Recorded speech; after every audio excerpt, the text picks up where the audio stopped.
Well, hello everyone! Now, when it comes to dueling in Harry Potter Magic Awakened, it is quite a complex thing with lots of cards, card types, different types of attacks, damage amount, like all of that. And whether you simply decide that dueling is going to be the thing that you want to master in the game, or you actually already have previous experience in other games, you will develop a certain play style, preferring a certain type of cards or attacks over the others. And the one thing that can really help improve your deck, whichever style you choose to go with, are echoes. Each echo possesses a specific ability, and choosing the right one that will complement your deck the best will make all the difference. So here are all the echoes that are currently available in the game. We will start with Dobby because Dobby is the first echo that you will actually get in the game. The main focus is the fact that he gives extra moves. In each duel you have a limited amount of moves that allow you to literally move around the arena and physically escape some attacks, and he just adds to that. The other thing that you should keep in mind is if you have cards on your deck that involve movement, like the Bludger, Nimbus, or the Golden Snitch, those will also benefit from having Dobby as the echo for your deck. Then we've got Filius Flitwick, our lovely charms teacher. So Professor Flitwick's echo is quite complicated to just kind of remember what the exact effects are, because there's 3 different types. So for every 3 cards that you use, you get a bonus, but it really depends on what cards and in what sequence you use. So if you use 3 cards in ascending order, so from lowest mana cost to the highest, it will create magical notes.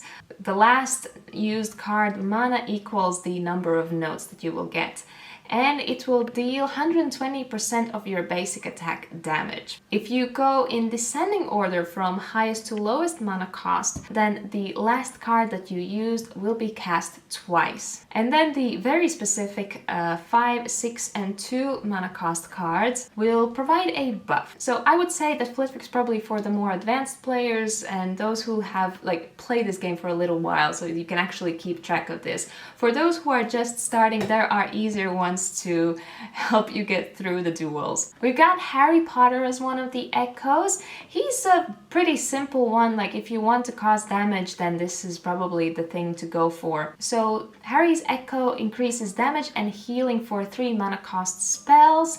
Here you can see all the percentages. So for common we've got 46, for rare 49, epic cards 52, and legendary 55. If you're not sure what this means, then I will link the video that I made previously that explains kind of the general basics of dueling in Magic Awakened, but essentially you've got 4 different types of cards based on how easy you can get them.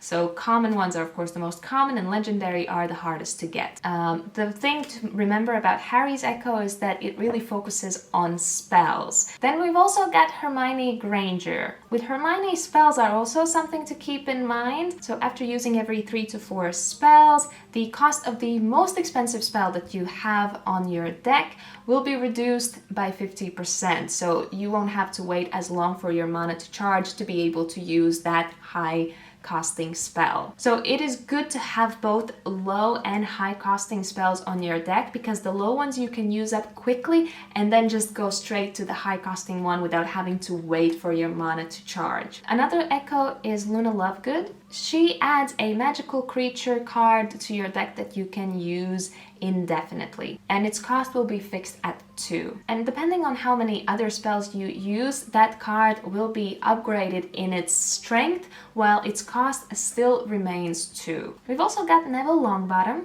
Neville is more about healing. So when there's no enemy units around or within your attack range, your basic attacks will restore health to nearby units. Another echo is everyone's favorite, I think, Newt Scamander. His ability logically involves creatures. So for every 4 or 3 cost creature that you summon, you will get an extra beast. So this echo is best used in duels that are 2 versus 2 players, because it will create chaos on the arena with all the creatures. We also got Rubio's Hagrid. also involves summons. So the attack speed of the highest mana cost summon that you have on your deck will be increased by either 20, 35 or 55%. And once its health is down by 50%, some of that health will be restored as well. Next up, we've got Severus Snape. Severus Snape is all about basic attacks. So every second basic attack becomes Sectum Sempra, which can bounce up to 2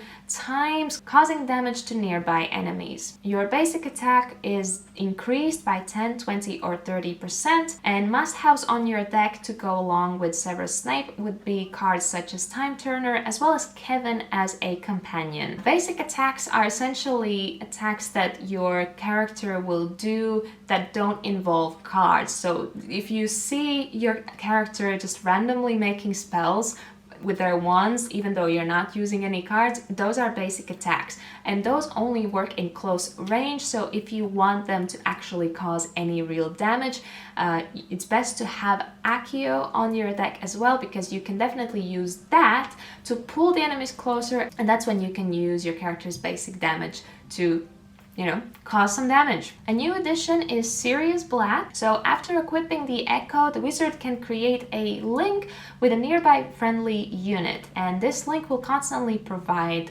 buffs. So once again, best used in duels that are not one-on-one. We've got Wesley Twins as an Echo as well. So with this one, the cooldown for your companions is reduced by 17 seconds. The companions are cards that you can't use that much. It takes a long time for them to become available, so this is pretty good. And you can also use them only for a limited amount of times. And with this Echo, once you've used all your companions, you actually get a new companion that you can use up to 3 times. The echoes show up at the bottom left corner, and with this echo you will actually see like little bowler hats on top of the Weasley twins, and the amount of hats that you see will indicate how many times you can use the companion that you got. And that for now is it. Surely there will be more echoes added since this is a new game and new features are being added constantly, but I hope this helps you get a sense of which echo you might prefer,